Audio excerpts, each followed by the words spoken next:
Hello hi, कैसे हैं बच्चों।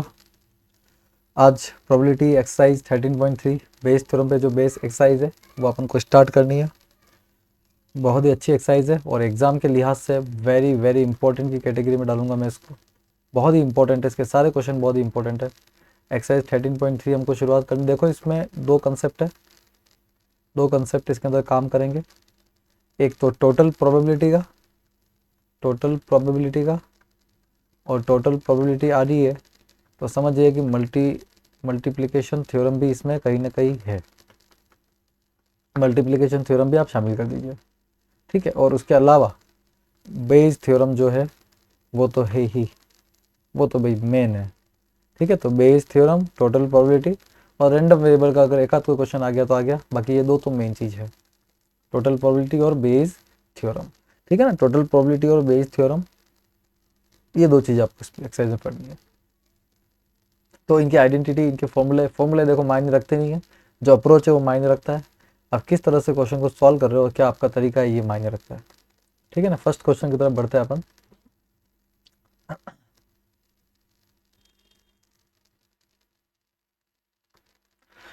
लिखा हुआ है अर्न, ठीक है ना। एक डब्बे के अंदर 5 रेड और 5 ब्लैक बॉल्स है, ठीक है ना। कोई अर्न होगा, उसमें 5 क्या है, रेड है, और 5 कैसी है, ब्लैक बॉल है।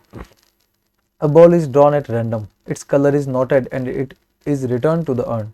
कोई एक बॉल निकाली और उसका कलर नोट करके वापस उसको अर्न में डाल दिया, ठीक है। कोई बॉल हो सकती है वो। देखो दो बॉल, या तो ब्लैक निकली होगी या फिर क्या निकला होगा, रेड निकली होगी। कोई ना कोई एक बॉल तो निकली होगी, ठीक है ना। ब्लैक निकली होगी तो प्रोबेबिलिटी कितनी है उसकी, 1/2। और रेड निकली होगी तो भी कितनी आएगी, 1/2। क्योंकि देखो 1/2 कैसे आ रही है भाई, 1/2 डायरेक्ट लिख दिया मैंने। देखो मैं बता देता हूँ। जो ब्लैक बॉल है वो कितनी है, 5 है। टोटल बॉल कितनी है, 10 है। तो कितना आ गया, 1/2। रेड बॉल भी टोटल कितनी है, 5, मतलब रेड 5 है और टोटल कितनी है, 10 है। तो ये भी कितना आ जाएगा, 1/2। तो स्टार्टिंग में तो दोनों की प्रोबेबिलिटी 1/2 है। फिर आगे लिखा हुआ है, बॉल को निकालने के बाद में moreover 2 additional ball of the same colour drawn are put in the urn and the ball is drawn at random.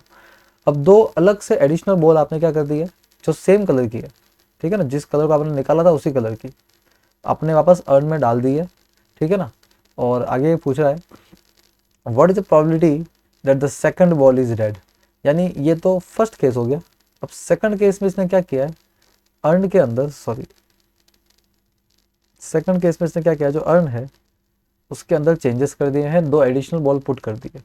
तो मैं यहाँ पे आपस अलग अलग केस बना सकता हूँ कि सेकंड टाइम पे हो सकता है कि उसने रेड बॉल, मान लो पहली बार में रेड निकली हो, पहली बार में क्या निकला हो, रेड निकली हो। तो उसने दो रेड एडिशनल बॉले डाल दी हो। तो दो अगर रेड डाल दी, रेड कितनी हो जाएगी बताइए, 7 रेड हो जाएगी। और ब्लैक कितनी रहेगी, वो तो 5 ही रहेगी, ठीक है, अगर रेड ऐड करिए तो। और यदि उसने ब्लैक ऐड करी है, अगर उसने ब्लैक ऐड करी है तो रेड तो 5 ही रहेगी, लेकिन ब्लैक कितनी हो जाएगी, 7 हो जाएगी, ठीक है ना। तो उसके लिए पहले ब्लैक निकलने भी चाहिए। तो मेरे पास यहाँ मल्टीपल केस बन रहे हैं। और जब भी मल्टीपल केस बनते हैं तो मैं मल्टीप्लिकेशन थ्योरम भी यूज़ करता हूँ, ठीक है। और देखो उसी का थोड़ा सा प्लस वर्जन है क्या, टोटल प्रोबेबिलिटी। बता रखा है ना, मल्टीप्लिकेशन थ्योरम को जोड़ देते हैं अपन, अलग अलग मल्टीप्लिकेशन थ्योरम के रिजल्ट को अपन जोड़ते हैं तो हमको क्या मिलती है, टोटल प्रोबेबिलिटी मिल जाती है। तो यहाँ पे देखो एक ये वाला केस है और एक ये वाला केस है, दोनों की अपने को क्या निकालनी है, टोटल प्रोबेबिलिटी फाइंड आउट करनी है। तो कैसे करेंगे, देखो जो टोटल प्रोबेबिलिटी आएगी रेड बॉल की वो क्या होनी चाहिए, ठीक है। अब इसमें वापस मल्टीपल केस है कि रेड बॉल जो है पहली बार देखो 2 बार निकाली गई है, फर्स्ट बार और सेकंड बार। जब फर्स्ट बार निकाली गई तो ये वाला केस था जिसमें 5 रेड और 5 ब्लैक है। और जब सेकंड बार निकाली गई तो सेकंड केस है, ठीक है। तो मेरे पास यहाँ दो रिजल्ट है। पहला जो रिजल्ट है वो रेड बॉल के लिए रहेगा और इसको मैं प्लस करूंगा किसके साथ में, ब्लैक बॉल के साथ में। क्यों, पहली जो बॉल निकली वो रेड भी हो सकती है और वह ब्लैक भी हो सकती है, ठीक है ना, खुद दोनों ही हो सकती है। तो रेड बॉल होगी तो मेरा रिजल्ट अलग होगा और ब्लैक होगी तो मेरा रिजल्ट क्या होगा, अलग होगा। रिजल्ट मैं रेड के लिए ही निकाल रहा हूँ, ठीक है। लेकिन वो रिप्लेसमेंट जो है ना, मतलब एडिशनल जो बोले आपने रखी है ना, वो अगर रेड रखी है तो अलग है और ब्लैक रखी है तो रिजल्ट अपना अलग है। तो प्रोबेबिलिटी ऑफ रेड क्या हो जाएगा देखिए, ठीक है। अर्न से रेड की जो प्रोबेबिलिटी है वो कितनी हो जाएगी, तो फर्स्ट टाइम जो बॉल निकाली है अपन ने, ठीक है, मान लो कि वो रेड बॉल है, फर्स्ट बॉल जो है वो कौन सी है, रेड है। तो फर्स्ट अगर रेड है तो रेड की प्रोबेबिलिटी कितनी है, 5/10, फर्स्ट बॉल अगर रेड है तो रेड की कितनी है 5/10। फिर अगर सेकंड बॉल भी रेड है और एडिशन भी आपने रेड का किया है तो प्रोबेबिलिटी कितनी होनी चाहिए। देखो अगर रेड का एडिशन है तो रेड की प्रोबेबिलिटी क्या होगी, 7 और 5 कितना हो गया, 12 हो गया टोटल। ठीक है, और उसमें रेड कितनी है 7 है, तो 7/12, 7/12। ठीक है ना, इसमें 7 जो है वो रेड बॉल है, ठीक है, और जो 12 है वो टोटल बॉल है। ठीक है ना, और ये तब का केस है जब रेड अपन ने ऐड करी। ठीक है, ये पहला केस हो गया। अब अगर मान लो कि ब्लैक बॉल है ना, पूरे केस में अपन इसको कंसिडर करते हैं कि हमने जो ऐड किया वो ब्लैक बॉल थी, पर अपन प्रोबेबिलिटी रेड की ही निकाल रहे। ठीक है ना, तो सेकंड केस के लिए मैं क्या करता हूँ, पहली बॉल जो मैंने निकाली, ठीक है, उसको मैं मानता हूँ कि वो अपनी रेड है। ठीक है, रेड है ऐसा मान के चल रहा हूँ, तो उसकी प्रोबेबिलिटी क्या रहेगी बताइए, 5/10 रहेगी। इनटू इनटू अब सेकंड बॉल भी रेड निकलनी चाहिए क्योंकि मेरे को तो रेड की प्रोबेबिलिटी चाहिए। तो सेकंड बॉल रेड, अब रेड कितनी अवेलेबल है भाई ब्लैक वाले केस में, तो रेड कितनी अवेलेबल है 5 अवेलेबल है। कितनी अवेलेबल है 5, और टोटल बॉल कितनी है 12। तो इस बार रेड कितनी अवेलेबल है 5, और टोटल कितनी बोले हैं 12 बोले अवेलेबल है ना। इस बार ये 5 क्या है, ये वंस अगेन रेड है, और ये वापस अपना क्या है टोटल है। आगे बात समझ में, या ब्लैक बॉल के एडिशन के टाइम पे रेड 5 ही रहेगी, और रेड बॉल के एडिशन के टाइम पे रेड कितनी हो जाएगी 7 हो जाएगी। ठीक है, इसको आप सॉल्व कर दीजिए। तो ये देखो, ये तो 1/2 आ रहा है, और इसको तो सॉल्व नहीं कर सकते, इधर भी ये 1/2 है, और इसको भी अपन सॉल्व नहीं कर सकते। ठीक है, तो नीचे 12 और 12 24 आ रहा है, 7 8 9 10 11 12 12 आ रहा है, तो 12/24 आ रहा है, यानी कि आपका आंसर जाएगा 1/2 आपका आंसर। अगले क्वेश्चन की तरफ बढ़ते हैं हम। ठीक है, 1/2 आपका आंसर है, इसमें कोई डाउट हो तो आप कमेंट कर सकते हो, बाकी ये इसका आंसर है। Second question, a bag contains 4 red and 4 black balls, another bag contains 2 red and 6 black balls. ठीक है, दो बैग दे रखे हैं, एक बैग के अंदर 4 तो रेड है और 4 जो है वो ब्लैक बॉल है, और एक और बैग है उसके अंदर 2 रेड है और 6 जो है वो उसके अंदर ब्लैक बॉल है। One of the two bags is selected at random and a ball is drawn from the bag which is found to be red. ठीक है, तो एक वन ऑफ द बैग, इस कोई भी एक बैग सेलेक्ट कर दिया गया है और उससे जो बॉल निकाली गई है, माना गया है कि जो बॉल है वो क्या है रेड है। Find the probability that the ball is drawn from the first bag. तो जाहिर सी बात है ये बेस थ्योरम का क्वेश्चन है, ये बेस थ्योरम का क्वेश्चन है क्योंकि रिवर्स प्रोबेबिलिटी पूछ रहा है हमसे। तो इस इवेंट को मैं E1 मान लेता हूँ, इस इवेंट को मैं क्या मान लेता हूँ E2 मान लेता हूँ। तो प्रोबेबिलिटी ऑफ E1 1/2 हो जाएगा क्योंकि टोटल 2 बैग है यहाँ पे, और प्रोबेबिलिटी ऑफ E2 भी क्या रहेगा आपका, वो भी आपका 1/2 ही रहेगा। दोनों की प्रोबेबिलिटी सेम रहेगी, दोनों बराबर अमाउंट में प्रेजेंट है, मतलब बराबर मतलब 2 बैग है ना यहाँ पर, दोनों में से कोई भी एक चॉइस में आ सकता है। तो मुझे क्या निकालना है, मुझे निकालना है प्रोबेबिलिटी किस चीज़ की, कि जो बॉल अपन ने निकाली है वो रेड है, पर वो कौन से बैग से है फर्स्ट बैग से। तो फर्स्ट बैग को मैंने E1 माना है, तो फर्स्ट बैग से निकली है कौन सी बॉल रेड बॉल, ये मुझे निकालना है। ठीक है ना, मुझे प्रोबेबिलिटी ऑफ E1 निकालना है, कहाँ से, मतलब प्रोबेबिलिटी ऑफ E1 निकालना है कि फर्स्ट बैग से निकली है बॉल। ठीक है, अगर वो क्या है रेड है तो। ठीक है, तो E1 ये मुझे निकालना है, तो कैसे निकलेगा देखो, probability of E1/R Bayes theorem से करेंगे ना बिल्कुल। तो क्या होना चाहिए, probability of E1 into probability of red ball from E1, ठीक है, divided by probability of E1 into probability of red ball from E1 plus probability of E2 into probability of red ball from E2। Clear है, यही formula अपन use करेंगे, ये Bayes theorem का formula है। तो यहाँ पर सभी हमको पता है, तो आप रखना शुरू कर दिया। E1 की जो प्रोबेबिलिटी है वो 1/2 है, और रेड से E1 देखो, E1 से रेड की प्रोबेबिलिटी, E1 में टोटल बोले 8 है और रेड कितनी है 4 है, तो प्रोबेबिलिटी क्या हो जाएगी 4/8। वापस सुनिए, E1 में टोटल कितनी बोले हैं 8 है और रेड कितनी है 4 है, तो रेड की प्रोबेबिलिटी क्या हो जाएगी 4/8। E1 की बात कर रहा हूँ, 4/8 डिवाइडेड बाय, फिर E1 से तो आपको पता ही है 1/2 और 4/8 रिजल्ट है। ठीक है, E2 से आप देख लीजिए, तो E2 की जो प्रोबेबिलिटी है ना, बैग की जो प्रोबेबिलिटी है वो तो 1/2 ही है, 1/2 ही है। और जो बॉल्स की जो प्रोबेबिलिटी है ना, रेड बॉल की, 2 रेड है और टोटल कितने बॉल है इसके अंदर भी 8 बॉल है टोटल, 8 है देखो, 6 और 2 कितना हो गया 8। तो 2 रेड है और टोटल 8 है, तो 2/8, 2/8, ठीक है ना, ये आपका रिजल्ट है। तो उसको सॉल्व कर दीजिए। तो 4 दूनी 8, 1 2 दूनी 4, 1/4 आता है ऊपर तो, ठीक है, ये भी 1/4 हो जाएगा, प्लस ये 2 से 2 कटा तो 1/8 हो जाएगा। तो ऊपर आपका 1/4 है और नीचे आपका 1/4 + 8, यानी कि ये आपका 8 ही होगा, ठीक है। और 2 + 1 कितना हो जाएगा आपका, 3/8 हो जाएगा, ठीक है। तो इसको सॉल्व कर दीजिए। तो इसको आप लिख सकते हो 1/4 इंटू 8/3, ठीक है। तो 4 2 जा 8, यानी कि 2/3, ये अपना आंसर। अगले क्वेश्चन की तरफ बढ़ते हैं हम।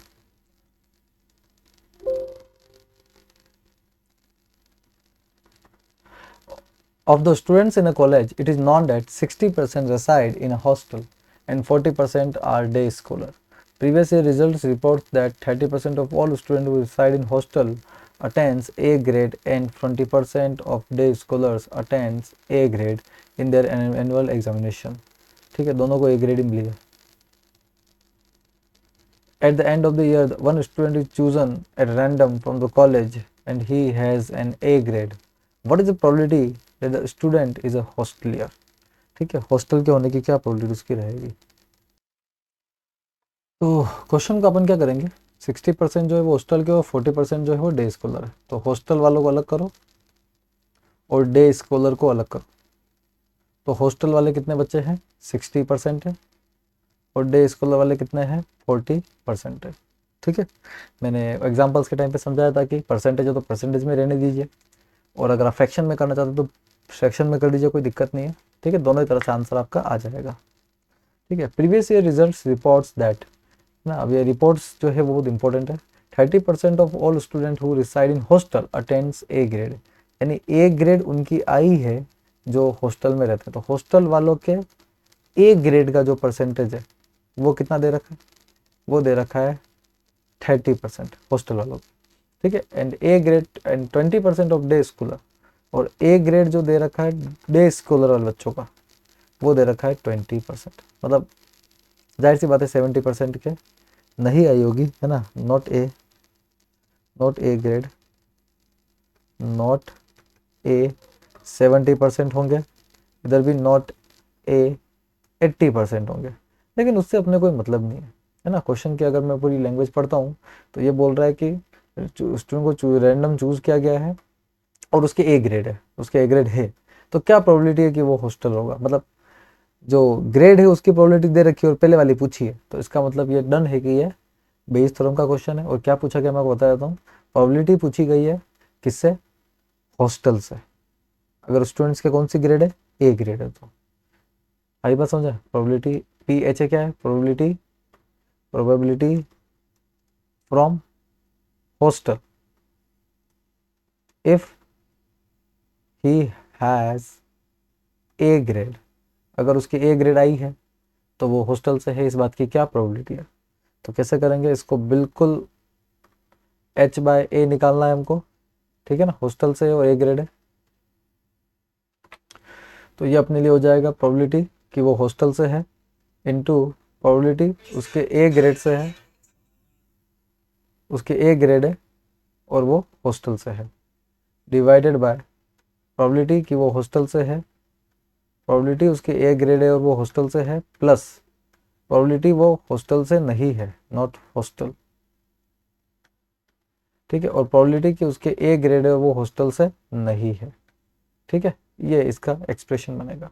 तो प्रोबेबिलिटी कि वो हॉस्टल से है, तो हॉस्टल से होने की प्रोबेबिलिटी कितनी है, 60% है, तो यहाँ पे 60 लिख दीजिए, ठीक है। और उसके ए ग्रेड है और वो हॉस्टल से की प्रोबेबिलिटी कितनी है, 30% है। तो 60 इंटू 30 डिवाइडेड बाई 60 इंटू 30 यहाँ भी आ जाएगा, क्योंकि हॉस्टल और वो तो सेम ही है ऊपर वाला।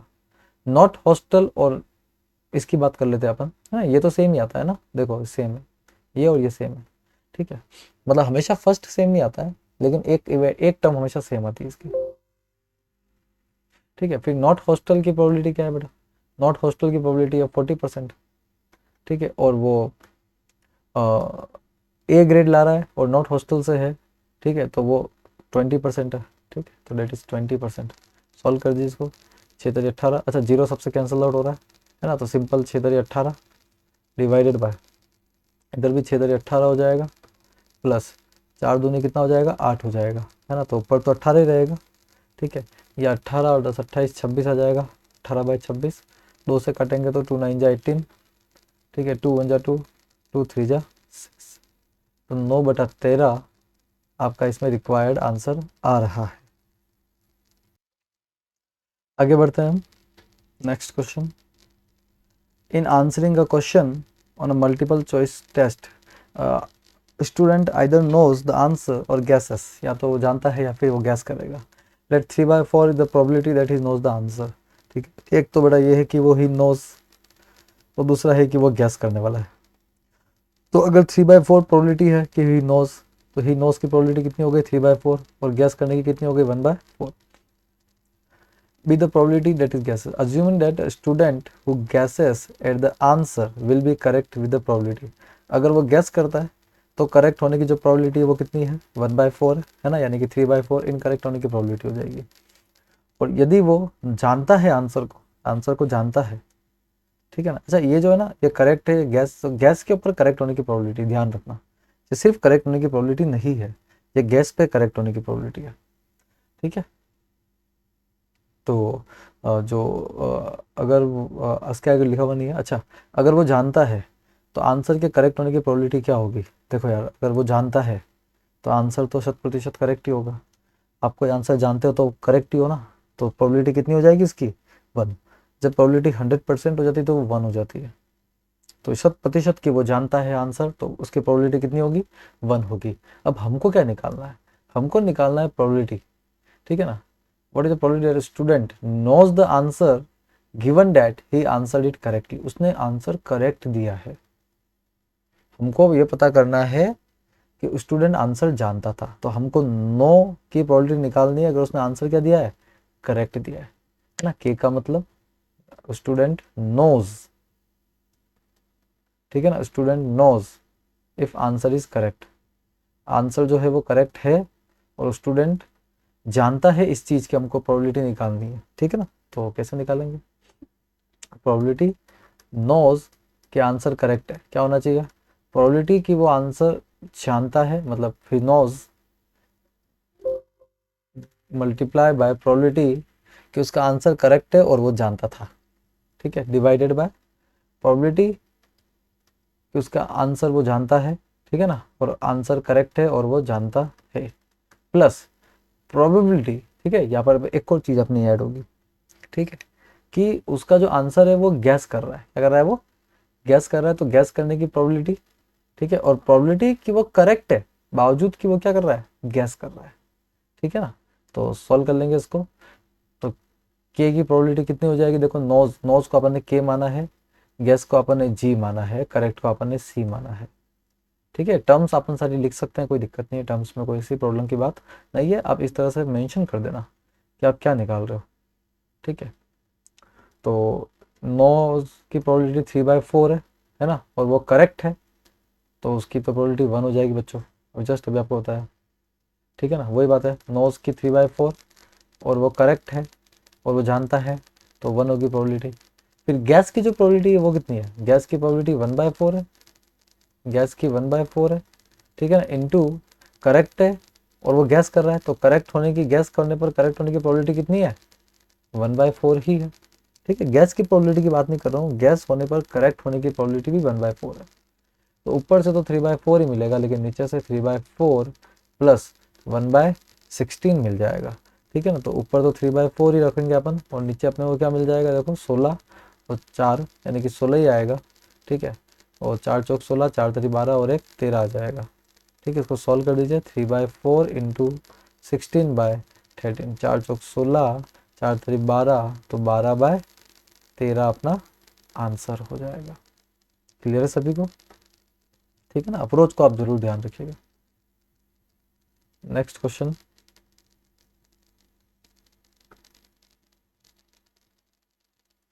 a laboratory blood test is 99% effective in detecting a certain disease. when it is in fact present. However, the test also yield a false positive result for 0.5% of the healthy person tested. If a healthy person is tested, then the probability is 0.005. The test will imply he has a disease. If 0.1% of population actually has the disease, what is the probability that a person has the disease given that his test result is positive? ये बिल्कुल हूबहू वैसे ही question है जैसा example में दे रखा है, ठीक है, डेटा चेंज कर दिया है बस इसके अंदर, और परसेंटेज तो वही जी है। बच्चों लेबोरेटरी टेस्ट है, 99% इफेक्टिव है, ठीक है ना, वो डिटेक्टिंग अ सर्टेन डिजीज, ठीक है। और देखो पॉपुलेशन को सबसे पहले अपन कंसिडर करेंगे कि 0.1% of population actually has the disease, तो एक हो जाएंगे डिजीज वाले और एक हो जाएंगे नॉट डिजीज वाले, ठीक है, मतलब हेल्दी। तो डिजीज वाले कितने हैं, तो डिजीज वाले 0.1% है, 0.1%। तो नॉट डिजीज वाले कितने हो जाएंगे, ये हो जाएंगे 99.9%, ठीक है ना। सबसे पहली चीज़ तो ये है। उसके बाद ये बोल रहा है कि 99% इफेक्टिव है detecting when it is in fact, ठीक है ना, तो 99% इफेक्टिव है। However the test also yields a false positive result for 0.5% of the healthy person tested. जो हेल्दी पर्सन का टेस्ट हुआ है, हेल्दी मतलब कि ये नॉट डिजीज वाले को ही अपन क्या बोल रहे हैं, हेल्दी बोल रहे हैं, ठीक है। तो हेल्दी के लिए बोल रहा है कि 0.5% जो हेल्दी है उनका जब टेस्ट हुआ, ठीक है, तो यहाँ पर test also yield a false positive result, ठीक है ना, फॉल्स पॉजिटिव इसने रिजल्ट अपने को दिया। जहाँ पर इसमें फॉल्स पॉजिटिव का मेंशन भी कर रखा है कि if the healthy person is tested then 0.005 की प्रोबेबिलिटी से उस पर्सन को डिजीज़ होना चाहिए। मतलब जब टेस्ट हुआ तो टेस्ट पॉजिटिव आएगा, ठीक है, इसकी जो प्रोबेबिलिटी है वो 0.5% है ना। देखो या तो सभी को परसेंटेज में लीजिए या सभी को फ्रैक्शन में लीजिए, ठीक है ना, ये आप ध्यान रखिए। और जिनको डिजीज़ है उनमें से कितनों का टेस्ट पॉजिटिव आएगा ये भी अपन चेक कर लेते हैं। तो देखो मेरी बात सुनो, लेबोरेटरी का जो टेस्ट है वो 99% इफेक्टिव है। 99% इफेक्टिव मतलब 100 जनों का टेस्ट होता है, 99% सक्सेसफुल, तो इसका मतलब उसकी प्रोबेबिलिटी भी क्या हो जाएगी, 99% ही तो हो जाएगी। और वही बात है, पॉजिटिव का मिल गया तो नेगेटिव का भी मिल जाएगा, पर नेगेटिव का हमको चाहिए ही नहीं, क्वेश्चन की डिमांड ही नहीं है। जो डिमांड ही नहीं है वो अपने को क्यों देखना, ठीक है। अब हमको निकालना क्या है, देखो what is the probability that the person has the disease, person के पास में डिजीज है given that his test result is positive.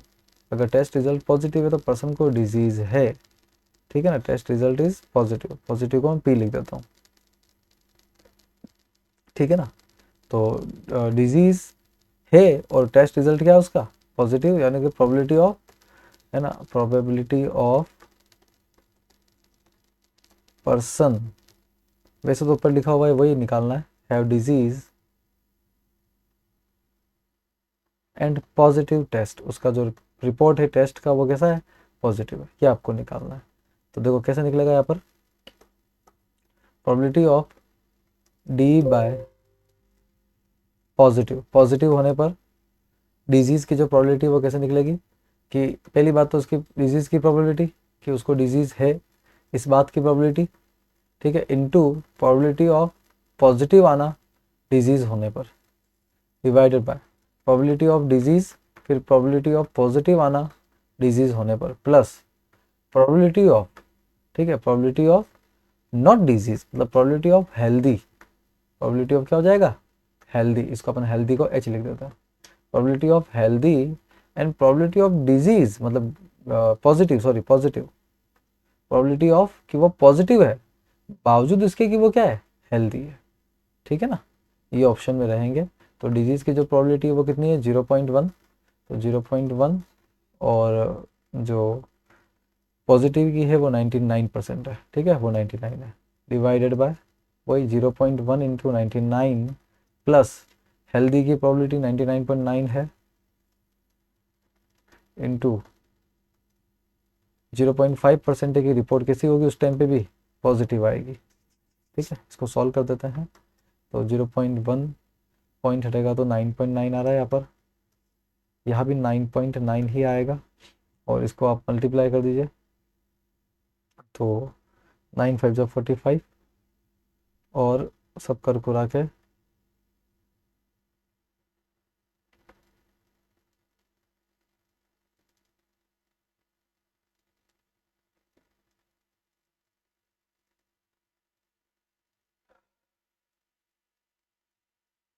Forty nine point 95, ठीक है, 95, 49.95 है ना, ये आ रहा है 59, 9.9, 59.85, 59.85, ठीक है, या फिर 990/5985, ठीक है, ये आपका आ रहा है। तो इसको सॉल्व कर दीजिए आप, तो ये लमसम आपका आंसर देगा 22/133 का, ठीक है, ये आपका रिजल्ट इसमें रहेगा, 22/133 ये आपका आंसर होगा।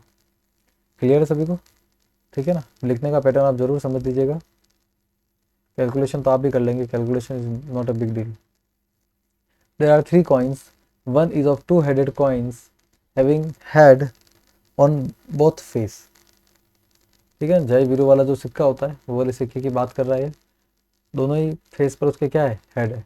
Another is a biased coin, और दूसरा वाला जो है बायस्ड कॉइन है, ठीक है, that comes up heads 75% of the time, ठीक है, तो दो सिक्के हैं और किसी की प्रोबेबिलिटी 1/2 नहीं है, ठीक है।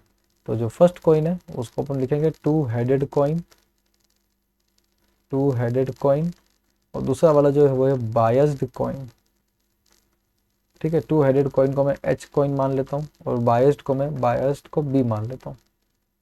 तो 2-headed कॉइन की प्रोबेबिलिटी क्या हो जाएगी, देखिए 2-headed कॉइन है, head on the both face, और आंसर पूछ क्या रहा है, what is the probability, it was a 2-headed coin, ठीक है ना, 2-headed कॉइन है, 3 coins chosen at random, 3 coins है क्या, सॉरी 3 कॉइन्स है, एक बार मिटाना पड़ेगा वापस, क्वेश्चन पूरा नहीं पढ़ा मैंने।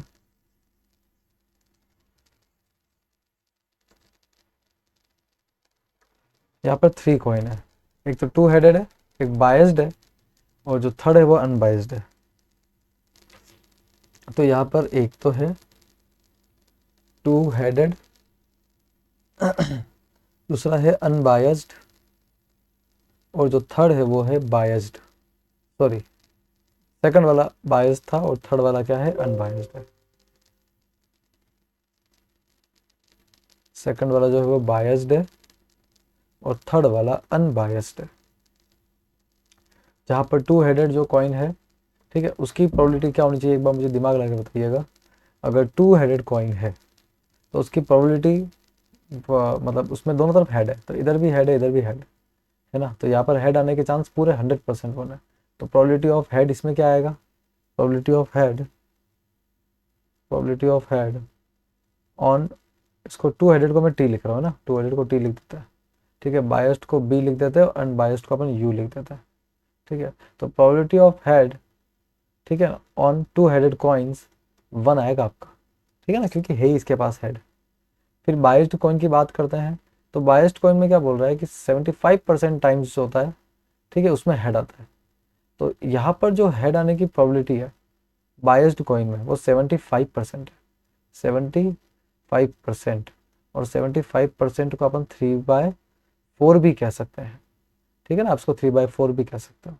अनबायस्ड कॉइन के अंदर देखो हेड भी होता है और टेल भी होता है, ठीक है, तो यहाँ पर हेड आने की जो प्रोबेबिलिटी है वो क्या रहेगी, हेड आने की प्रोबेबिलिटी ओवर अनबायस्ड कॉइन क्या रहनी चाहिए, 1/2 रहनी चाहिए, ठीक है ना। तो मुझे तीनों प्रोबेबिलिटी मिल चुकी है। हेड की प्रोबेबिलिटी 2-headed कॉइन पे 1 है, हेड की प्रोबेबिलिटी बायस्ड कॉइन पे 3/4 है, हेड की प्रोबेबिलिटी अनबायस्ड कॉइन पे 1/2 है।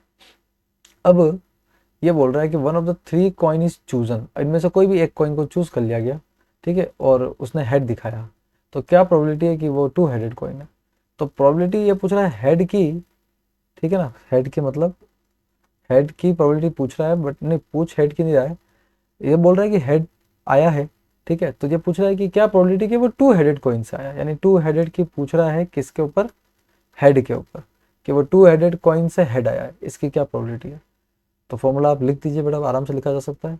2-headed कॉइन से कैसे लिखेंगे अपन, probability of 2-headed coins into probability of head over two headed divided by probability of two-headed coin, probability of head over two-headed plus probability of biased coin, probability of head over biased coin plus probability of unbiased coin, probability of head over unbiased coin. जहाँ पर probability of two-headed coin, probability of biased coin और probability of unbiased coin ये तीनों ही 1/3 है, क्योंकि देखो total अपने पास 3 scope है, टोटल 3 चांसेस है और मेरे को एक ही सिक्का उछालना है, तो 3 में से एक उछालना मतलब 1 आउट ऑफ 3 हो जाएगा, ये 1 आउट ऑफ 3 हो जाएगा, ठीक है। इस हिसाब से इसको मैंने लिखा। तो अब इसकी प्रोबेबिलिटी का फॉर्मूला आपने लिख दिया है ना, ये रहा प्रोबेबिलिटी का फॉर्मूला, इसको एज इट इज आप इस फॉर्मूले में वैल्यू पुट कीजिए। तो प्रोबेबिलिटी ऑफ टू हेडेड से निकाला गया है हेड को, ठीक है। क्या हो जाएगी उसकी प्रोबेबिलिटी, सबसे पहले probability of two headed that is 1/3 into probability of head over two headed that is 1, तो 1/3 इंटू 1 तो कॉमन आ जाएगा, ठीक है, मतलब सेम टू सेम। नीचे भी एक जो टर्म होती है ना ऊपर, वो एज इट इज नीचे भी होती है, ठीक है। फिर बायस्ड की बात कर लेते हैं, तो बायस्ड की प्रोबेबिलिटी कितनी है, तो बायस्ड की प्रोबेबिलिटी भी 1/3 है और उसमें हेड आने की जो प्रोबेबिलिटी है वो 3/4 है।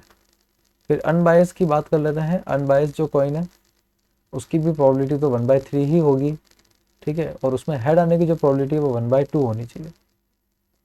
तो सॉल्व कीजिए, 1/3 तो ऊपर आ रहा है, नीचे 1/3 यहाँ पे आएगा, ठीक है, 3 से 3 कटेगा, 1/4 आएगा और ये 1/6 आपका आ जाएगा।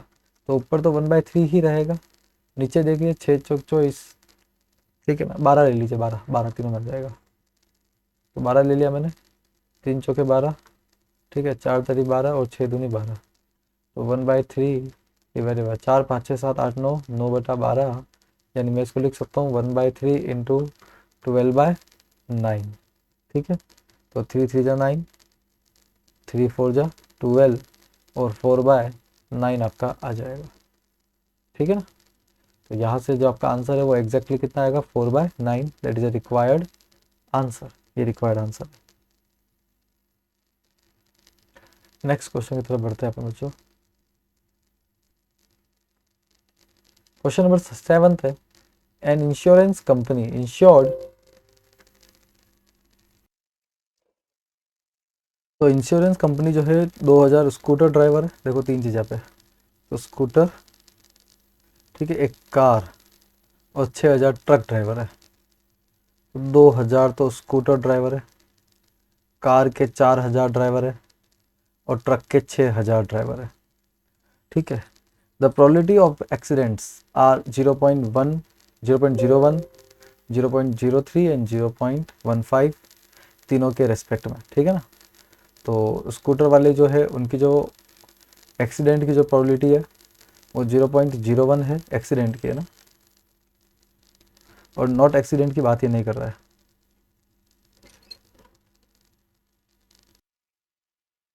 कार से जो एक्सीडेंट है उसकी जो प्रोबेबिलिटी है वो 0.03 है और ट्रक से जो प्रोबेबिलिटी है एक्सीडेंट की वो 0.15 है, ठीक है। तो ये बोल रहा है कि one of the insured person meets an accident, मतलब इनमें से कोई एक एक्सीडेंट से मीट हो चुका है। What is the probability that he is a scooter, उस स्कूटर वाले की क्या चांस है कि वो स्कूटर से होगा। देखो एक्सीडेंट तो तीनों का ही हुआ है, लेकिन स्कूटर से ही होगा, इसका क्या चांस है। तो बेस थ्रो का क्वेश्चन है बिल्कुल। स्कूटर को मैं एस मान लेता हूँ, कार को मैं सी मान लेता हूँ और ट्रक को मैं टी मान लेता हूँ और एक्सीडेंट को मैं ए मान लेता हूँ। तो मुझे निकालना है प्रोबेबिलिटी ऑफ, ठीक है ना, एक्सीडेंट की प्रोबेबिलिटी निकालनी है, मतलब स्कूटर से एक्सीडेंट की प्रोबेबिलिटी निकालनी है। तो प्रोबेबिलिटी कि स्कूटर से क्या हुआ है, एक्सीडेंट हुआ है, ठीक है ना, that is a probability of, है ना, एक्सीडेंट बाय स्कूटर, स्कूटर से एक्सीडेंट हुआ है, ठीक है। तो मेरी बात ध्यान से सुनिएगा बच्चों। सबसे पहले तो इनकी इंडिविजुअल प्रोबेबिलिटी अपने को पता नहीं है, जैसे स्कूटर की प्रोबेबिलिटी क्या होगी, ठीक है, कार की क्या होगी, ये अपने को निकालनी है। तो पहले तो इन सबको जोड़ दीजिए, ठीक है। टोटल कितना हो जाएगा, देखो टोटल कितना है, 2000 4 2 4 6 6 6 12, टोटल 12,000 है, ठीक है, और स्कूटर के कितने हैं इसमें 2000 है, तो 3 जीरो से 3 जीरो कट जाएंगे, 2 और 6 1/6 आ जाएगा। तो स्कूटर जो है उसकी जो प्रोबेबिलिटी है वो कितनी हो जाएगी 1/6 हो जाएगी। ठीक है, और जो कार है उसकी प्रोबेबिलिटी क्या रहेगी, अगले पेज पे लिख देता है।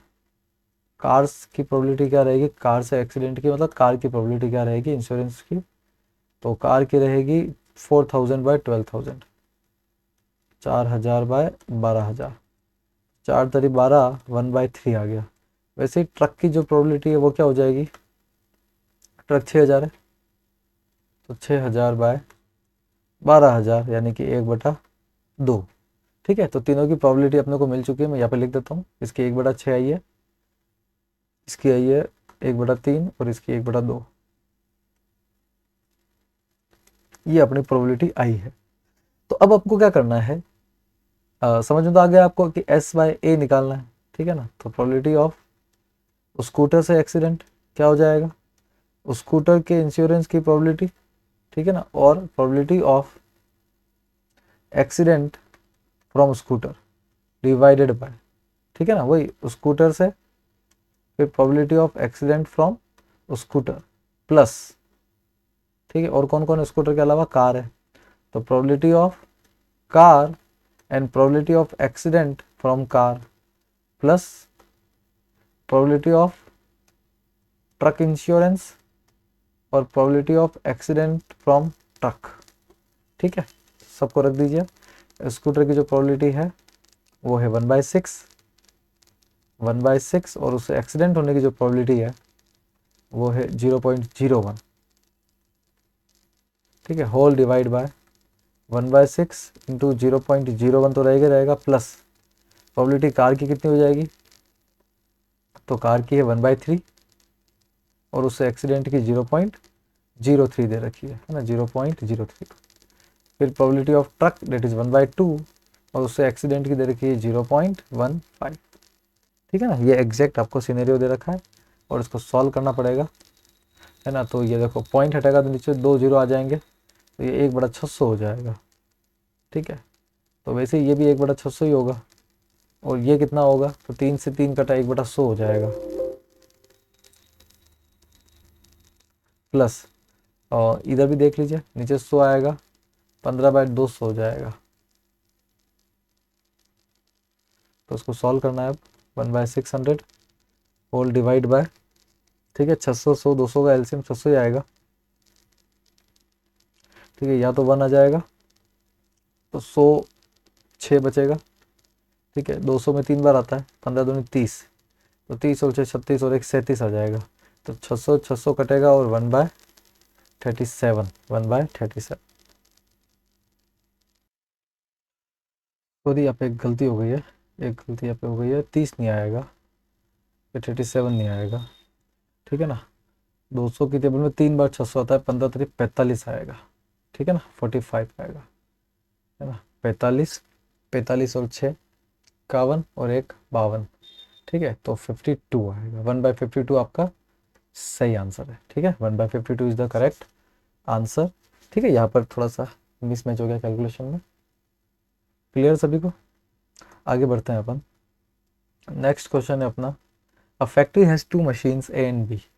ठीक है, 2 मशीनों की बात कर रहा है, आई होप लास्ट तक 2 ही मशीनें है, ए और बी 2 मशीनें हैं। Past record shows that the machine A produced 60% of the items of output and machine B produced 40%। देखो तो मशीन A जो है वो 60% प्रोडक्शन करती है और जो मशीन B है वो 40% प्रोडक्शन करती है। Further 2% of items produce by machine A and 1% of produce, देखो 2% तो A के और 1% B के वर डिफेक्टिव है। तो इसमें डिफेक्टिव कितने हो जाएंगे,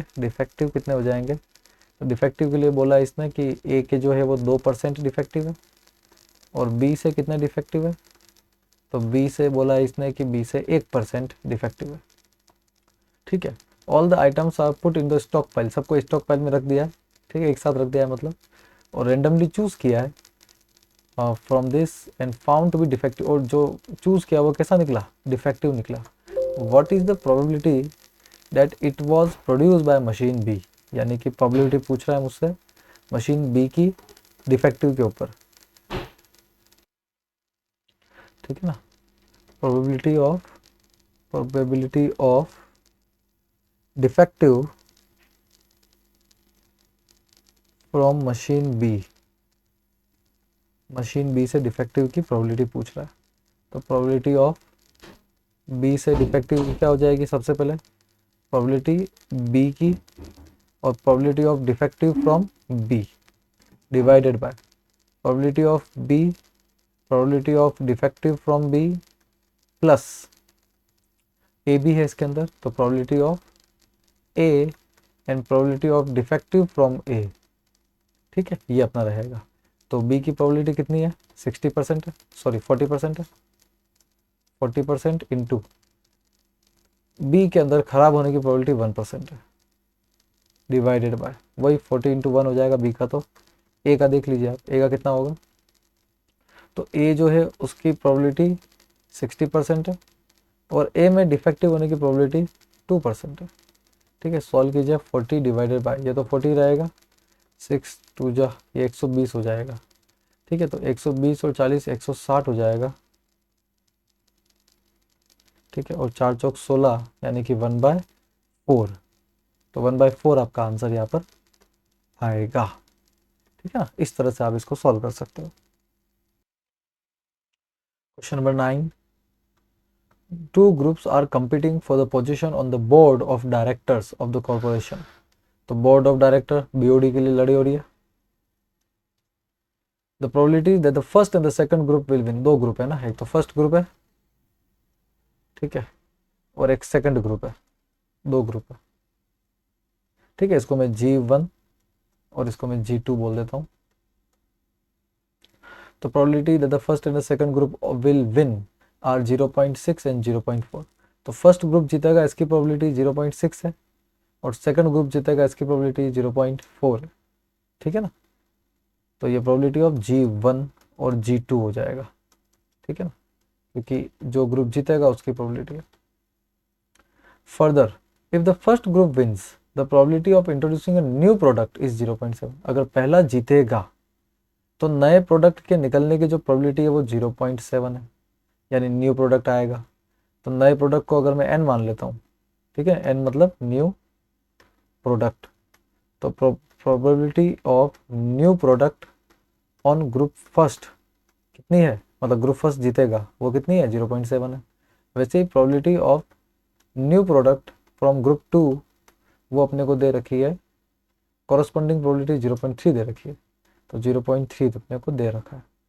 फिर ये अपने को पूछ रहा है कि प्रोबेबिलिटी आप निकालिए, न्यू प्रोडक्ट इंट्रोड्यूस हुआ है और सेकंड ग्रुप से हुआ है, तो यानी कि प्रोबेबिलिटी पूछ रहा है सेकंड ग्रुप की न्यू प्रोडक्ट के ऊपर, मतलब नया प्रोडक्ट आया है बट वो किसके थ्रू आया है, सेकंड ग्रुप के थ्रू आया है, ये हमको निकालना है। तो कैसे निकालेंगे, वही तरीका है, वंस अगेन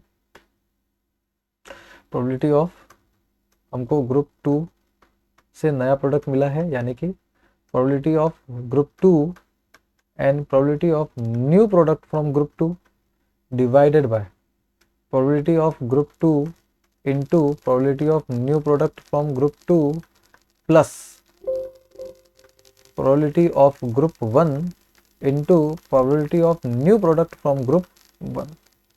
ठीक है, 22 थ्योरम को बेस थ्योरम का क्वेश्चन है, सेम क्वेश्चन ही आ रहे हैं सारे के सारे, इतना कोई नया क्वेश्चन, कोई ज़्यादा बड़ा चेंज नहीं हो रहा, बस लैंग्वेज चेंज हो रही है। आपको लैंग्वेज समझना बहुत ज़रूरी है। जो फॉर्मेट बनाने का तरीका मैंने आपको दिया है वो आप ज़रूर प्रैक्टिस करिए। सारे क्वेश्चन अगर आप देख लेंगे तो फॉर्मेट की प्रैक्टिस आपकी ज़रूर अच्छी हो जाएगी। तो सब वैल्यूज़ पुट कर दीजिए। तो ग्रुप 1 की जो वैल्यू है वो है 0.6, ठीक है, और इसकी जो रिस्पेक्टिव प्रोबेबिलिटी है वो 0.7 है। सॉरी, ग्रुप 2 की है, या गलती हो गई है, ग्रुप 2 की है 0.4 और रेस्पेक्टिव है 0.3। ठीक है, तो ग्रुप 2 की 0.4 into 0.3 plus 0.6 into 0.7, 0.6 into 0.7, solve कर दीजिए इसको, 4 3 12, 0.12, ये भी 0.12 आएगा। ठीक है ना, और 7 छंग 42 यानी 0.42 आ जाएगा। फिर ऊपर तो 0.12 ही है, नीचे 2 और 2 4, 4 और 1 5, तो 54 आ रहा है। ठीक है, तो 12/54 हो जाएगा। तो सॉल्व कर दीजिए। 2 6 जा 12, 2 2 जा 4, 2 7 जा 14। ठीक है, और 3 से भी कट रहा है ये। 3 2 जा 6, ठीक है, और 3 9 जा 27। तो आपका आंसर आएगा 2/9। ये आपका आंसर। क्लियर सभी को? नेक्स्ट क्वेश्चन की तरफ बढ़ते हैं अपन। Suppose a girl throw a die, एक लड़की ने एक डाई थ्रो करी है। ठीक है, इफ शी गेट्स अ 5 और 6, ठीक है, अगर उसका 5 और 6 आता है, she tosses a coin 3 times and noted the number of heads. If she gets 1 2 3 and 4, she tosses the coin once and noted whether a head or tail is obtained. If she obtained exactly one head, what is the probability that she threw 1 2 3 and 4 with the die? दो case यहाँ बन रहे हैं। तो जो case है वो कौन कौन से हैं? पहला केस तो ये है कि इफ़ शी गेट्स 5 और 6, है ना, या तो उसको 5 और 6 मिला हो, ये फर्स्ट केस है। और दूसरा केस ये है कि उसको 1 2 3 या फिर 4 मिला हो। ठीक है, तो इसमें बोला है कि अगर 5 या 6 बार, तो उसने कॉइन को 3 बार टॉस करना है। ठीक है ना, 3 बार टॉस करना मतलब ये कि टोटल कितने इवेंट बैठ जाएंगे? कॉइन टॉसेस 3 टाइम्स, कॉइन को 3 बार टॉस किया। ठीक है, और अगर 1 2 3 4 आया है तो she toss a coin once, है ना, coin once, coin tosses once, coin को सिर्फ एक बार ही टॉस किया है। क्लियर? ये एग्जैक्टली क्वेश्चन आपके सामने। फिर आगे ये पूछ रहा है कि if she obtained exactly one head, देखो एक ही हेड आया है, एग्जैक्टली वन हेड, है ना, what is the probability that she threw 1 2 4 1 2 3 and 4 with die. ठीक है, तो ये पूछ रहा है कि 1 2 3 4 डाई के, तो इस इवेंट को अपन E1 मान लेते हैं और इस इवेंट को अपन क्या मान लेते हैं? E2 मान लेते हैं। और कॉइन का जो इवेंट है उसमें तो साफ साफ इसने दिया है कि हेड का इवेंट है। ठीक है, तो देखो एग्जैक्टली वन हेड, जब आप कॉइन को 3 बार टॉस करते हो तो रिजल्ट तो आपको ध्यान होगा। ठीक है ना, इसमें टोटल जो इवेंट आएंगे वो कितने आएंगे? 2 की पावर 3, यानी कि 8 इवेंट आएंगे। ठीक है, और वो कौन कौन से रहेंगे? आपको याद होगा कि हेड हेड हेड होता है उसके अंदर, head tail head, head head tail और हेड टेल टेल। और बाकी जो 4 इवेंट होते हैं वो है tail head head, tail head tail, tail tail head और टेल टेल टेल, ये आपके रहेंगे। और जबकि कॉइन को अगर एक बार टॉस किया है तो क्या तो हेड आएगा या फिर टेल आएगा। ये वाला इजी है। ठीक है, तो इसके अंदर आप ये बताइए कि probability of exactly one head, exactly one head over E1, E1 पे हेड की प्रोबेबिलिटी एक बार है ना, एक बार हेड आना चाहिए। तो इसमें काउंट कर लीजिए आप कि एग्जैक्टली देखो इसमें 3 हेड आ रहे हैं। ठीक है, इसमें 2 आ रहे हैं, इसमें 2 आ रहे हैं, इसमें 1 आ रहा है, एक तो ये हो गया और एक ये हो जाएगा और एक ये हो जाएगा, तो टोटल 3 है। और टोटल इवेंट कितने हो जाएंगे इसके अंदर? 8 हो जाएंगे, तो 3/8 है। वैसे ही probability of head over event E2, E2 पे हेड आने की प्रोबेबिलिटी कितनी है? तो साफ दिख रहा है 1/2 है, क्योंकि टोटल 2 इवेंट है और हेड आपका एक बार आ रहा है। अब खुद E1 की प्रोबेबिलिटी कितनी है? तो देखो E1 जो है वो डाइस थ्रो का इवेंट है। ठीक है, और डाइस थ्रो में टोटल कितने होते हैं? 6 होते हैं। तो 6 में से 2 नंबर इसको मिले हैं, 5 और 6, यानी कि 2/6, 2/6 यानी कि 1/3 इसकी प्रोबेबिलिटी है। वैसे ही प्रोबेबिलिटी ऑफ E2 कितना हो जाएगा? तो E2 की प्रोबेबिलिटी, E2 को कितने नंबर मिले हैं? 4 मिले हैं, यानी कि 4/6। 4/6 क्या हो जाएगा आपका? 2/3 हो जाएगा। ठीक है ना, तो यहाँ पे इसको मैं साइड में लिख देता हूँ वापस कि आपको क्या क्या मिला, रिजल्ट मिला है। ठीक है, देखो E1 जो है वो आपको मिला है 1/3, E2 जो है वो आपको मिला है 2/3, है ना, यहाँ पर E1 1/3, E2 2/3। उसके बाद में जो probability of head, probability of head over E1, ये आपको मिला है 3/8। और probability of head over E2, ये आपको मिला है 1/2। अब मुझे निकालना क्या है? मुझे ये पता करना है कि जो एग्जैक्टली वन हेड आया है और वो कौन से आया है? 1 2 3 4, यानी कि E2 इवेंट से आपको वन हेड मिला है। तो प्रोबेबिलिटी निकालनी है E2 इवेंट से किसकी? हेड की। E2 इवेंट से हेड की। तो क्या होगा इसका फॉर्मूला?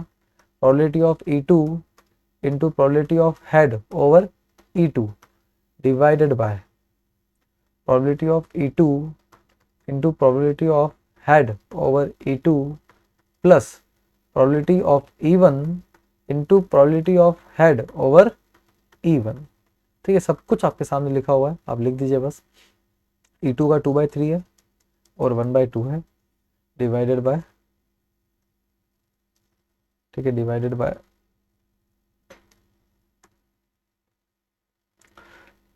2/3 प्लस 1/2 प्लस ये हो जाएगा 1/3 इंटू 3/8। तो 3 से 3 कट रहा है और 2 से 2 कट रहा है। ठीक है, यहाँ भी 2 से 2 कट रहा है। तो ऊपर से तो 1/3 मिल रहा है और नीचे से मुझे 1/3 प्लस 1/8 मिल रहा है। ठीक है, तो इसको सॉल्व कर दीजिए। ऊपर तो 1/3 रहेगा, नीचे 8 और 3 का एलसीएम 8 तारीख 24 आता है। ठीक है, 8 9 10 11 आ जाएगा। तो उसको सॉल्व कर दीजिएगा अपन। तो 1/3 इंटू 24/11। ठीक है, तो 24 एक मिनट, 3 से 24 कटेगा, 3 8 जा 24, 3 8 जा 24। तो ऊपर 8 है और नीचे क्या आ जाएगा, 11 आ जाएगा, और यही अपना रिक्वायर्ड आंसर है। ठीक है, तो बिल्कुल इस तरह से ही क्वेश्चन को करने हैं, कोई दिक्कत की बात नहीं है। अगले क्वेश्चन की तरफ बढ़ते हैं हम। ठीक है, ख़त्म होने वाले एक्सरसाइज, कुछ लास्ट कुछ क्वेश्चन बच रहे हैं खाली। ठीक है, तो 11वें क्वेश्चन की तरफ आ जाते हैं। A manufacturer has 3 machine operators A, B and C. The first operator A produced this item, and where the other operators B and C produce 5 and 7 defective items. A is on job for 50% on time, B on job for 30% on time, and C on job for 20% on time. A defective item is produced. What is the probability that it was produced by A? ठीक है, देखो 3 हो गए आपके, A, B और C। ठीक है, जो लास्ट में दे रखा है वो पहले इंपॉर्टेंट है। ए जो है वो 50% टाइम पे काम करता है। ठीक है, तो 50% ए के काम करने की प्रोबेबिलिटी हो जाएगी। ए के काम करने की प्रोबेबिलिटी क्या हो जाएगी, 50%। बी के काम करने की प्रोबेबिलिटी क्या हो जाएगी, 30% हो जाएगी। ठीक है, और सी के काम करने की प्रोबेबिलिटी क्या हो जाएगी, ठीक है, 20% हो जाएगी। फिर आगे ये बोल रहा है कि डिफेक्टिव आइटम ये कितने कितने पैदा करते हैं, ये भी बता दीजिए भाई। तो probability of defective item over A पे जो डिफेक्टिव आइटम है वो कितने हैं, 1%। 1% डिफेक्टिव आइटम ओवर बी, ये कितने हैं, तो इसमें दे रखा है defective item over B is where the other 2 operators B and C produce 5 and 7, तो 5% इसके हो जाएंगे। और probability of defective from C, ठीक है, 7% इसके हो जाएंगे। ठीक है, फिर ये पूछ रहा है कि अगर डिफेक्टिव आइटम पैदा हुआ है तो क्या प्रोबेबिलिटी है कि वो ए से हुआ है, यानी प्रोबेबिलिटी ए से किसकी, डिफेक्टिव आइटम की, है ना। Probability of defective item from A, of defective item, ठीक है ना, जो ए से ही होनी चाहिए। ठीक है, इसकी प्रोबेबिलिटी अपने को निकालनी है ना, कि वो ए से है और वो डिफेक्टिव आइटम है। तो ए से कैसे निकलेगी बता दीजिए भैया। हर बारी ए की फॉर्मूला अपन लिख रहे हैं। ए से डिफेक्टिव आइटम की प्रोबेबिलिटी मतलब probability of A into probability of defective item, ठीक है, from A divided by probability of A into probability of defective item from A. ठीक है, देखो डी बाई ए का मतलब प्रोबेबिलिटी ऑफ डिफेक्टिव आइटम है फ्रॉम ए, और A by D का मतलब probability of item from A and it is defective. That is a little difference, है ना, बहुत ज़रा सा डिफरेंस है, कई बार बोलने में सेम हो जाता है। ये पी ए बाई डी का मतलब है probability of item from A and it is defective. ठीक है ना, ये मतलब है। तो बी लिख देंगे अपन, B probability of defective from B plus probability of C, probability of defective from C. ठीक है, तो वैल्यूज पुट कर दीजिए आप सारी की सारी। तो ए का जो है वो 50% है, इनटू डिफेक्टिव का 1% हो जाएगा, डिवाइडेड बाय ये भी 50 इंटू 1 हो जाएगा, प्लस बी का भी चेक कर लेते हैं। बी का 30% है और 5% है, 30 इंटू 5 हो जाएगा, और सी का हो जाएगा अपने 20 इंटू 7, 20 इंटू 7। ठीक है, चेक कर लेते हैं और एक बार।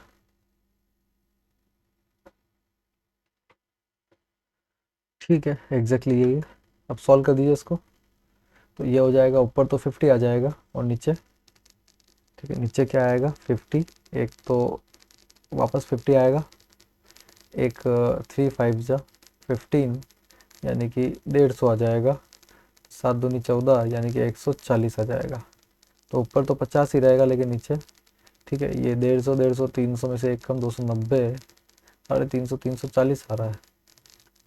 ठीक है, तो जीरो से जीरो कट जाएगा और 5/34 आ रहा है ना। और ये फर्दर आपका डिवाइड नहीं होगा, तो 5/34, 5/34 ही आपका रिक्वायर्ड आंसर है। ठीक है ना।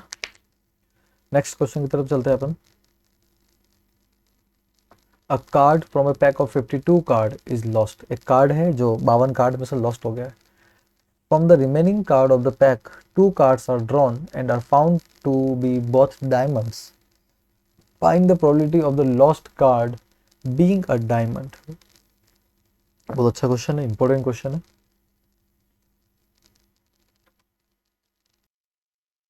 तो बच्चों सबसे पहली चीज़ तो यहाँ पे ये है कि lost card being a diamond, मतलब बात यहाँ पे डायमंड और डायमंड नहीं होने की हो रही है।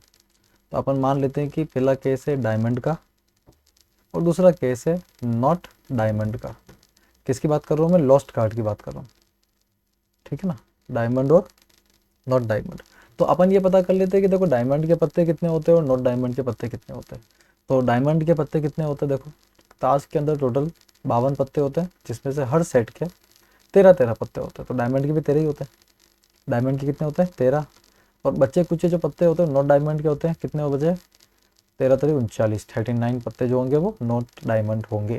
तो डायमंड को मैं डी लिख देता हूँ और नॉट डायमंड को मैं एन लिख देता हूँ। ठीक है ना, एन लिख देता हूँ। तो प्रोबेबिलिटी ऑफ डायमंड होने की प्रोबेबिलिटी क्या रहेगी बच्चों? 13/52। ठीक है, और प्रोबेबिलिटी ऑफ नॉट डायमंड क्या रहेगी? ये रहेगी 39/52। सॉल्व कर दो भले इसको। तो ये तो 1/4 आएगा और ये आपका 3/4 आएगा। ठीक है, तो पहला तो सवाल ये है कि डायमंड कितने हैं और नॉट डायमंड कितने हैं। ठीक है ना, मतलब अदर देन डायमंड भी आप कह सकते हो। अब दूसरी बात यहाँ पे निकल के आ रही है कि पत्ता जो है वो एक लॉस्ट हो चुका है। अब एक पत्ता अगर कम हो चुका है, ठीक है, और उसके बाद में क्या किया आपने?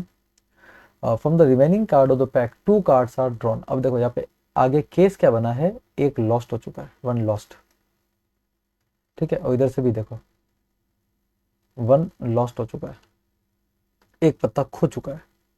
अब खोने के बाद में जो केस बना है उस केस के अंदर से आपने 2 पत्ते निकाले हैं। तो जो पत्ता लॉस्ट हुआ है, मान लेते हैं कि डायमंड के केस में वो पत्ता डायमंड का ही था, क्योंकि 2 केस ही आप वापस बन सकते हैं कि जो पत्ता लॉस्ट हुआ है वो डायमंड का है या फिर वो किसी और का पत्ता है। ठीक है, तो मान लेते हैं कि वो जो 1 लॉस्ट है वो डायमंड का, यहाँ पर मान लेते हैं कि 1 लॉस्ट जो है वो नॉट डायमंड है। ठीक है, तो दोनों ही केस में देखो टोटल नंबर तो चेंज हो जाएगा। पहले कितने पत्ते थे? 52 थे। तो अब कितने पत्ते बचेंगे? 51 टोटल पत्ते बचेंगे। और उसमें से जो डायमंड बचेंगे वो कितने बचेंगे इस बार? जो डायमंड बचेंगे इस बार वो कितने बचेंगे? 12 बचेंगे। सिमिलरली यहाँ पर टोटल पत्ते यहाँ पर भी 51 बचेंगे। ठीक है ना, लेकिन यहाँ पर डायमंड कितने बचेंगे? तो डायमंड यहाँ पर 13 बचेंगे, क्योंकि देखो जो पत्ता लॉस्ट हुआ है वो डायमंड नहीं है। ठीक है ना, नॉट डायमंड, वो डायमंड नहीं है, वो और पत्ता होगा। डायमंड तो अपने नंबर पे रहेगा एज इट इज, डायमंड यहाँ लॉस्ट नहीं हुआ है, सभी को ध्यान रखना है। ठीक है, तो अब मुझे क्या करना पड़ेगा? या फर्दर प्रोबेबिलिटी निकालनी पड़ेगी कि अगर डायमंड लॉस्ट होता है तो क्या प्रोबेबिलिटी बनेगी। ठीक है ना, जैसे मुझे निकालना पड़ेगा प्रोबेबिलिटी ऑफ 2 कार्ड ड्रॉन। जो 2 कार्ड अपन निकाल रहे हैं इज डायमंड, जो 2 कार्ड अपन निकाल रहे हैं वो डायमंड है। ठीक है ना, जब व्हेन डायमंड इज लॉस्ट, जब डायमंड लॉस्ट हुआ है, तो जब डायमंड ही लॉस्ट हुआ है उस टाइम पे मेरे को इसकी प्रोबेबिलिटी निकालनी है। न्यू पेज लेना पड़ेगा। तो इसको मैं मान लेता हूँ probability of lost over diamond. Diamond से लॉस्ट होने की प्रोबेबिलिटी क्या रहेगी? तो देखो डायमंड से जो लॉस्ट होने की प्रोबेबिलिटी रहेगी मैं वो क्लियर कर देता हूँ। इसको अपन मल्टीप्लिकेशन थ्योरम से निकाल सकते हैं। ठीक है, और अलग तरीके से भी निकाल सकते हैं, लेकिन मल्टीप्लिकेशन थ्योरम से ईजी रहेगा। देखो जो पत्ता लॉस्ट हुआ है, 2 पत्ते अपन ने निकाले, 2 पत्ते अपन ने क्या निकाला है, बैक टू बैक निकाले। तो जो पहला पत्ता निकाला, मान लो कि वो डायमंड है, ठीक है ना, लॉस्ट होने की बात कर रहा हूँ मैं। पहला पत्ता अगर डायमंड है तो डायमंड वहाँ पे कितने अवेलेबल है भाई, 12 डायमंड अवेलेबल है। तो 12 अवेलेबल है और पत्ते कितने अवेलेबल है, तो पत्ते 51 अवेलेबल है, ठीक है, इंटू। फिर जब दूसरा पत्ता निकालूंगा, ठीक है ना, तो उसमें डायमंड कितने बचेंगे, 11 बचेंगे। टोटल पत्ते कितने अवेलेबल है, 50 अवेलेबल है, ठीक है ना, 50 डायमंड, 50 टोटल पत्ते आपके अवेलेबल है। तो ये कंडीशन बनेगी। क्लियर। सिमिलरली प्रोबेबिलिटी ऑफ, एक और चीज़ की निकालनी है अपने को, यहाँ पर एक और निकालना है प्रोबेबिलिटी ऑफ कि जो 2 कार्ड अपन निकाल रहे हैं, 2 कार्ड, ठीक है ना, वो उस कंडीशन में निकाल रहे हैं व्हेन जो पत्ता जो लॉस्ट हुआ है वो नॉट डायमंड है, ठीक है। तो इसको ऐसे लिख देता हूँ, probability of lost is not diamond, और नॉट डायमंड को मैंने एन लिखा था, ठीक है, तो मैं इसको एन लिख देता हूँ, ठीक है। तो ये क्या बन के आएगा, देखो अब इस समय डायमंड 13 अवेलेबल है, कितने अवेलेबल है, 13, और टोटल पत्ते कितने हैं, 51 है। तो एक पत्ता मान लो डायमंड निकला, तो अब डायमंड कितने बचे, 12 बचे, और वापस टोटल पत्ते कितने बचे, 50 बचे, ठीक है। तो ये lost over diamond and lost over not diamond. अब मुझे क्या निकालना है क्वेश्चन में, मुझे ये निकालना है कि जो लॉस्ट कार्ड है वो डायमंड है, ठीक है ना। Find the probability of the lost card being a diamond.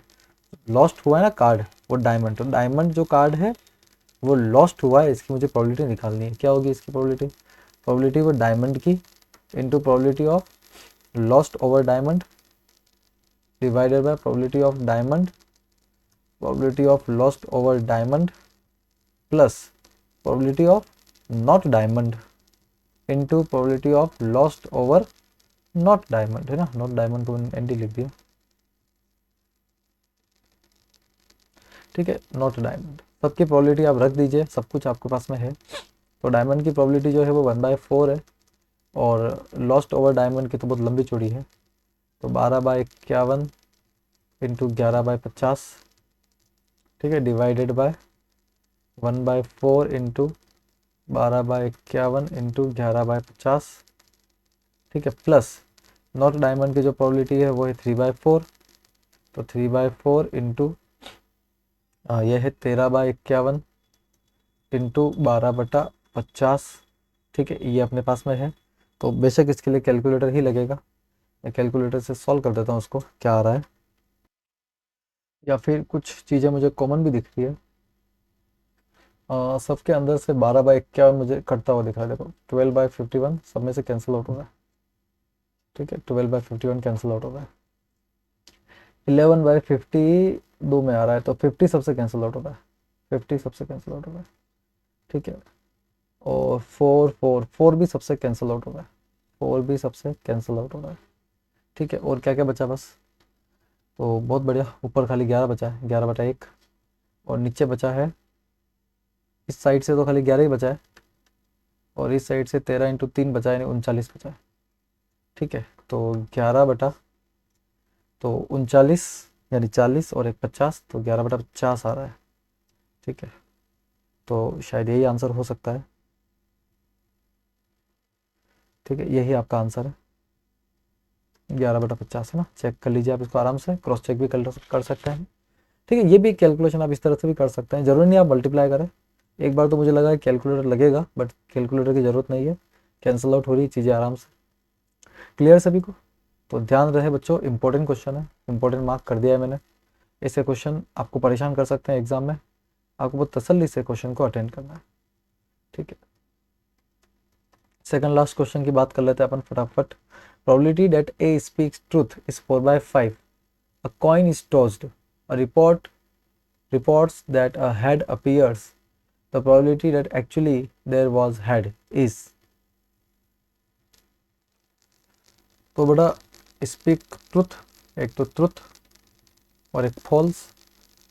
तो सच बोलता है, इसकी प्रोबेबिलिटी अगर 4/5 है, प्रोबेबिलिटी ऑफ ट्रुथ अगर 4/5 है, तो प्रोबेबिलिटी ऑफ फॉल्स क्या होगा, 1/5 है ना, 1/5 के चांस है कि वो झूठ बोलता है, ठीक है। अब एक कॉइन को टॉस किया, reports that a head appears, reports आ रही है कि वो हेड अपीयर हुआ है, मतलब कि बोला है उसने कि हेड आया है, क्या वो एक्चुअल में हेड होगा।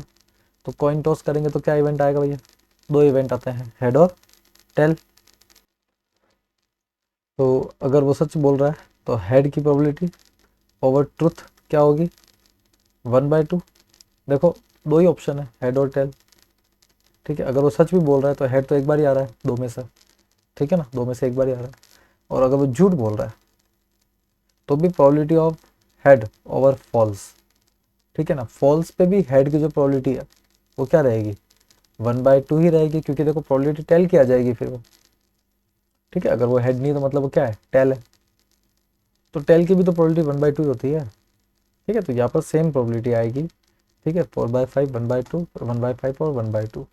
तो देखो निकालना क्या है, probability of that actually there was head, मतलब ये बोल रहा है कि आपको बताना है कि वो सच बोल रहा है। प्रोबेबिलिटी ट्रुथ की निकालनी है, हेड आने की बात कर रहा है। तो मैं लंबा चौड़ा एक्सप्रेशन नहीं लिखने वाला हूँ, मैं सीधा इसको सॉल्व ये पे सॉल्व कर लूँगा। देखो मेरी बात सुनो, इसको मल्टीप्लाई कर दो, ट्रुथ की बात कर रहा है, यानी कि 4/5 into 1/2 divided by 4/5 into 1/2 plus 1/5 into 1/2। ठीक है, इसको एक बार सॉल्व कर दीजिए। तो 2 × 4 2/5 और नीचे से भी 2/5 आएगा प्लस 1/5 2 × 10 आ जाएगा। ठीक है, इसको सॉल्व करेंगे, ऊपर 2/5 ही रहेगा और नीचे 5 10 का एलसीएम 10 आएगा। ठीक है, और ये भी 4 हो जाएगा, 4 और 1 5, तो 5/10 यानी 1/2 आ रहा है। ठीक है, तो ये अपना जो आंसर है ये अपना 4/5 आ रहा है।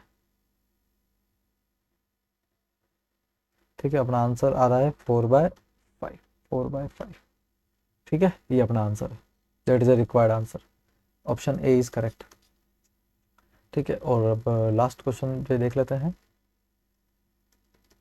If A and B are two events such that A is a subset of B and probability of b is not equals to 0, then which of the following is correct? इनमें से कौन सा correct है आपको बताना है। ए और B जो कोई इवेंट है तो ए जो है वो बी का सबसेट है, मतलब बी के अंदर ए इवेंट हो रहा है। तो यहाँ पर जितने भी ऑप्शन है ये पी ए बाई बी की बात कर रहा है, ठीक है ना, ये इसको राइट नहीं करा है मैंने, सब पी ए बाई बी की बात कर रहे हैं, है ना, A by B A by B. तो मैं क्या करता हूँ, ए बाई बी के अप्रोच से सोचता हूँ।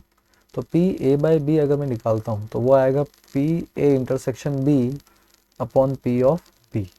अब इसमें बोला है कि A is a subset of B, यानी कि अगर आप प्रोबेबिलिटी निकालते हो ए की, ठीक है ना, तो ए की प्रोबेबिलिटी अगर आप निकालते हो तो इसका मतलब ये है कि वो जो भी प्रोबेबिलिटी आएगी वो हमेशा क्या होगी, बी से तो कम ही आएगी, क्योंकि A is a subset of B, A is a subset of B.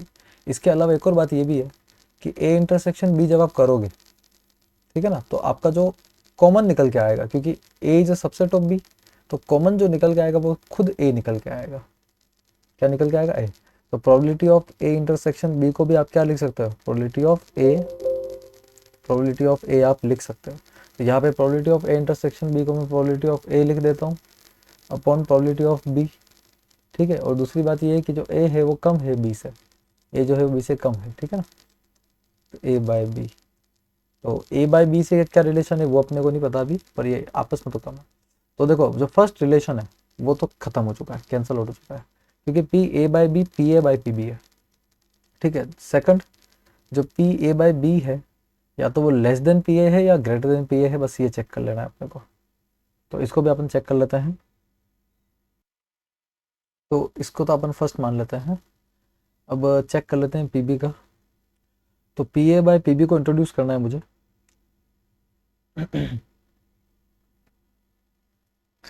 P A by B को लेके आना है, ठीक है। तो अपन मान लेते हैं कि लेट तो क्या है, वैसे श्योर होता है, जो प्रोबेबिलिटी ऑफ बी है वो हमेशा लेस देन इक्वल्स टू 1 ही रहेगा। ठीक है, 1 से तो क्या होगा, हमेशा कम ही रहेगा। तो यहाँ से अगर मैं इसको नीचे लेके आता हूँ तो 1 is less than equal to 1 by probability of B, ऐसे भी अपन लिख सकते हैं। ठीक है, और अगर मैं दोनों साइड पी ए से मल्टीप्लाई, प्रोबेबिलिटी ऑफ ए से मल्टीप्लाई करता हूँ, तो प्रोबेबिलिटी ऑफ ए से मल्टीप्लाई किया मैंने, इधर भी प्रोबेबिलिटी ऑफ ए से मल्टीप्लाई करूँगा और probability of B already divide में है, तो probability of A upon probability of B जो है वो ज़्यादा है किससे, प्रोबेबिलिटी ऑफ ए से। तो ये जो मैंने ऊपर फर्स्ट में लिखा हुआ है ना, ठीक है ना, ये जो कंटेंट है आपका प्रोबेबिलिटी ऑफ ए और प्रोबेबिलिटी ऑफ बी, इसको आप इसकी जगह आप क्या लिख सकते हो, प्रोबेबिलिटी ऑफ ए आप लिख सकते हो, लेकिन साइन आपको क्या करना पड़ेगा, चेंज करना पड़ेगा। ठीक है, क्योंकि probability of A is less than equal to probability A by B किसके बराबर है, probability of A by B इसके बराबर है ना। ये यहाँ से निकल के आ रहा है, आई होप ये शायद आंसर है। हाँ, ये थर्ड नंबर का सी इज द करेक्ट आंसर, सी आपका करेक्ट आंसर है। ठीक है, तो इसी के साथ बहुत बहुत धन्यवाद। ठीक है, once again please share and subscribe, और पीडीएफ जो है वो टेलीग्राम लिंक पे आपको मिल जाएगा, मैं अपलोड कर दूंगा। ठीक है, और इसी के साथ में बहुत बहुत धन्यवाद इतनी देर तक मेरे साथ बने रहने के लिए।